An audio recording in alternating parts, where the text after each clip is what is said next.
Hi.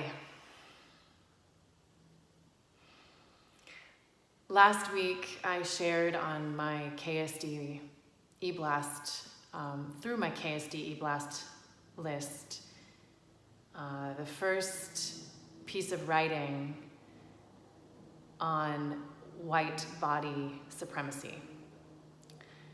And there will be more writing to come. I wanted to read it to you now.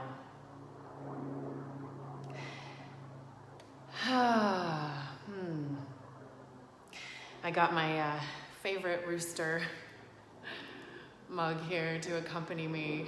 This is for you, Yoli, if you're out there listening, my dear friend Yoli. And thank you for all your encouragement, for inviting me to keep speaking. I love you. Salud. The title of this piece of writing is One Body in Crisis Means We Are All in Crisis. Black bodies have been in crisis for 400 plus years and cannot breathe on a daily basis. White America, it is up to you and me to embody movements toward demolishing the white supremacist dominant culture and narrative that subtly suppresses and violently extinguishes Black and brown humans every day.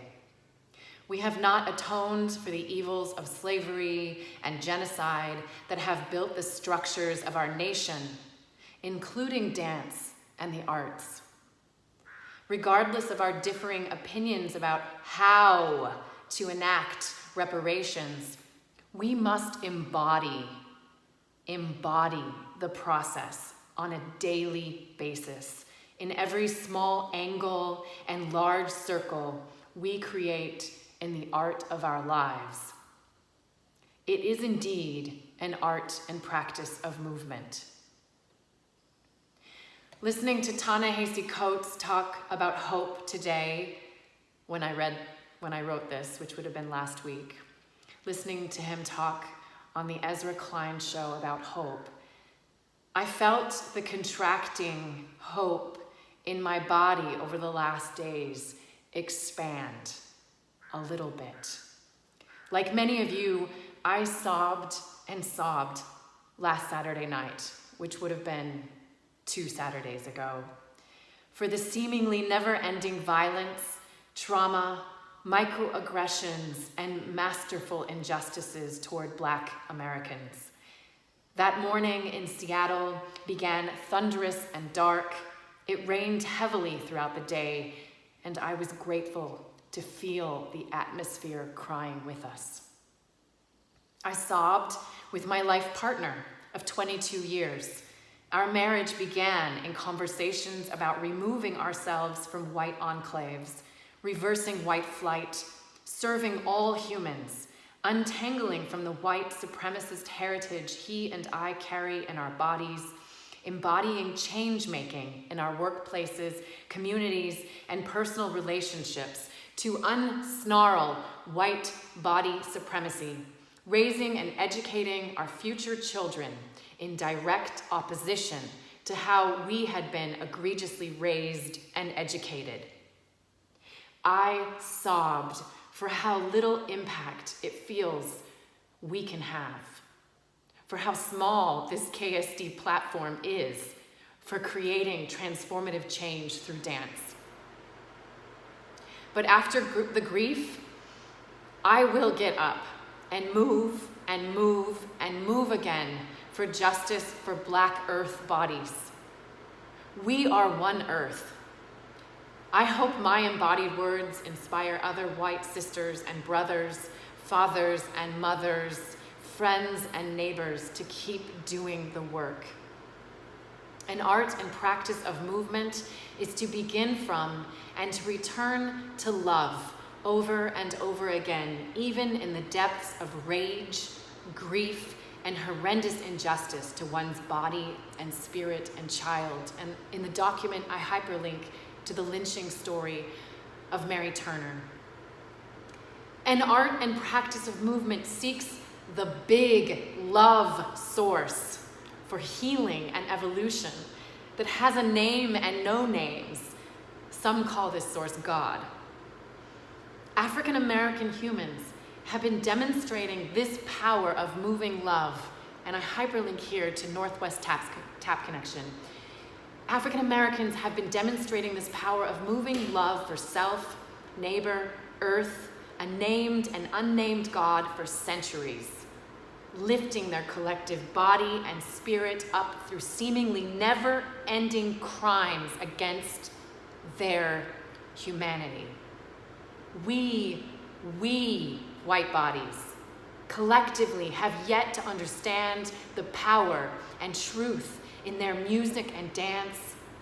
Our hard, rigid, disembodied, unfeeling white bodies continue to use Black music and dance with no embodied understanding as to its African American history, meaning, and transformational power. Europeans came to this American land and did not listen to the indigenous that lived in relationship with earth for hundreds, maybe thousands of years. Whether we came here as victims in European lands, whether we came here as victims in European lands or perpetrators that came to this North American nation, as victims or perpetrators that came to this North American nation to perpetuate the same violence, we resonate with that legacy in our bodies today. All of us. No matter what good works we're doing, and I'm sorry for the air quotations, no matter what good works we're doing, we will be ineffective if we don't deal with this truth first. Back to the document. And that legacy is the root of violence. And that legacy is the root of violence and ongoing trauma for and toward Black Americans. Whether we descend from the victim or the perpetrator of the slaughter of earth-based, matrilineal, egalitarian, and peaceful European societies, and I hyperlink to the work of Maria Gimbutas and the possibilities of these societies that she has a theory existed in the 7,000 to 3,000 BC, or whether we descend from the violence, dominance, and war that continued for centuries throughout European lands, from the religious wars, from the witch burnings. We have a responsibility to heal and transform those evils and mistakes in our own bodies now. Although we do not know the stories of our past, many ancestors like mine chose to forget. We carry their graves, their sins, and their pain in our bodies. We collectively perpetuate the injustices that our fellow Black and brown humans have been suffering since the beginnings of the slave trade in the United States of America. When white America finally moves embodied change for all fellow Americans, together we can begin with a breath of movement to rebuild a nation of healing, justice, equity, and human evolution for an earth community. But that will only come with a sensory awareness into the movement patterns of disease that we carry and the good that we are also in our white bodies. As a white ally activist, you may need more healing, strength, flexibility, and courage. As a PTA leader in your child's diverse school, you may need help with your guilt and fragility. As leader in your organization, you may need humility and fearlessness to step out of your role of power. All of this begins in movement practice, in the big love source of movement that has the power to create a beautiful life for all of us. I have spent all week referring to last week in prayer and fasting in listening and reading, in connecting with others in meaningful ways, in being deeply present for my 3 children ages 10, 12, and 18 years, and with my life partner. In walking in my shelter in place, rescued dog, in doing my continued inner work for the outer worldly work of dismantling white supremacy, and in writing for KSD forthcoming and ongoing communication that addresses personal and collective words, moving, change, justice, healing.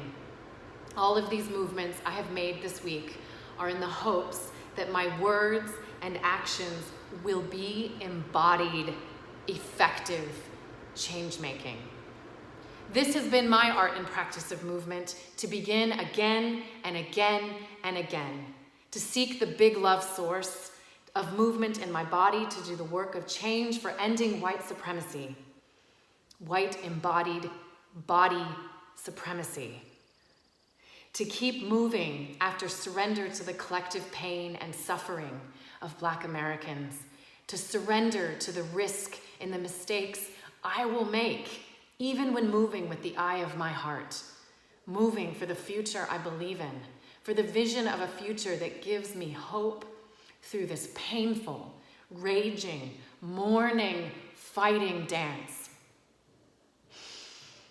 I love you, Black, Indigenous, people of color, friends, family, colleagues, dancers, collaborators, and earth neighbors.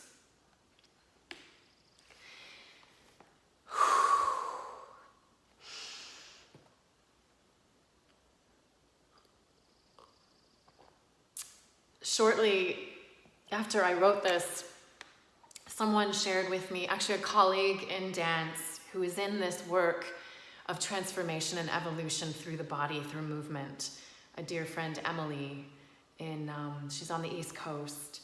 And she introduced me just last week to Resmaa Menakem, Resmaa Menakem's work. His most recent book is called My Grandmother's Hands. And I was so washed over with relief and gratefulness and gratitude and a sense of this collective big love movement that I'm talking about, because he brings to the table robust scholarship and experience in the science of epigenetics, of neuroscience, and of trauma therapy. And his book and his work speaks specifically about white body supremacy and how we all carry the trauma in our bodies of white body supremacy, and that we must begin this work in our own individual bodies in order to make change on the collective. So I invite you not just to listen to me, but to check out Resmaa Menakem, Menakem.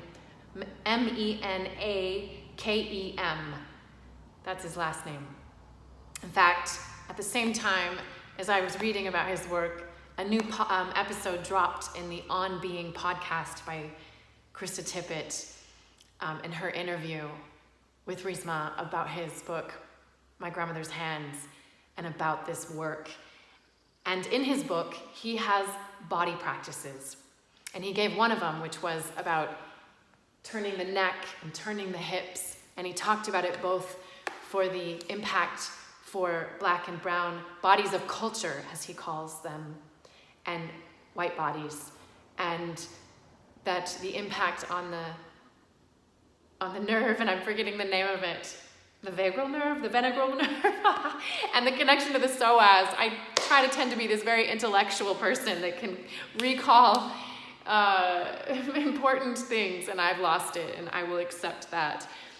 But it's beautiful work and the practice of what it means to move through the body to make healing, transformation, and ultimately, it's about evolution.